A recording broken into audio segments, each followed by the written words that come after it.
থেকে কাউন্সিলর নির্বাচন করতে চাই, আশা ব্যক্ত করছি।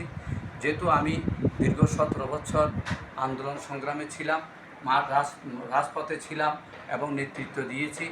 আর আমি মনে করি আমার দল আমাকে মনোনীত করবে, কারণ আমি তৃণমূল পর্যায় থেকে এসেছি। আমি 2020 সালে 28 নম্বর ওয়ার্ড জাতীয়বাদী ছাত্র দলের সাধারণ সম্পাদক হিসাবে দায়িত্ব পালন করেছি এবং তারপরে 2022 সাল থেকে আমি 28 নম্বর ওয়ার্ড বিএনপির সিনিয়র যুগ্ম সম্পাদক হিসাবে দায়িত্ব পালন করেছি। আবার 1923 সাল হতে 1924 সাল পর্যন্ত আমি দলময় থানা বিএনপির সিনিয়র যুগ্ম সম্পাদক হিসাবে দায়িত্ব পালন করেছি। অতএব আমি তৃণমূল পর্যায় থেকে এসেছি। আমি মনে করি আমার দল আমাকে বিএনপি থেকে 28 নম্বর ওয়ার্ডের কাউন্সিল হিসেবে মনোনীত করবে। আমি এই আশা প্রত্যাশা করছি। এটা আপনার প্রত্যাশা।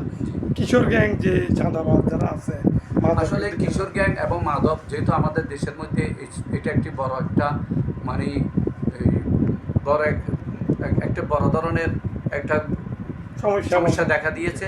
আমি এই সমস্যা থেকে দূর করার জন্য আমার এলাকায় আমার যা যা প্রয়োজন আমি আমার ব্যক্তিগত এবং প্রশাসনকে আমি এ ব্যাপারে সহযোগিতা করব, আশা ব্যক্ত করছি। যারা ভোটাররা আছে অসহায়, যারা অসহায় দুস্থ আমার ওয়ার্ড আছে, আমি তাদেরকে আমার ব্যক্তিগত এবং আমার দলের পক্ষ থেকে যে ধরনের দুস্থ মানবতার সেবার জন্য যে ধরনের কর্মসূচি আসছে এবং তহবিল আছে, আমি তাদের মধ্যে সুষ্ঠু সুন্দরভাবে বন্টন করে দেব।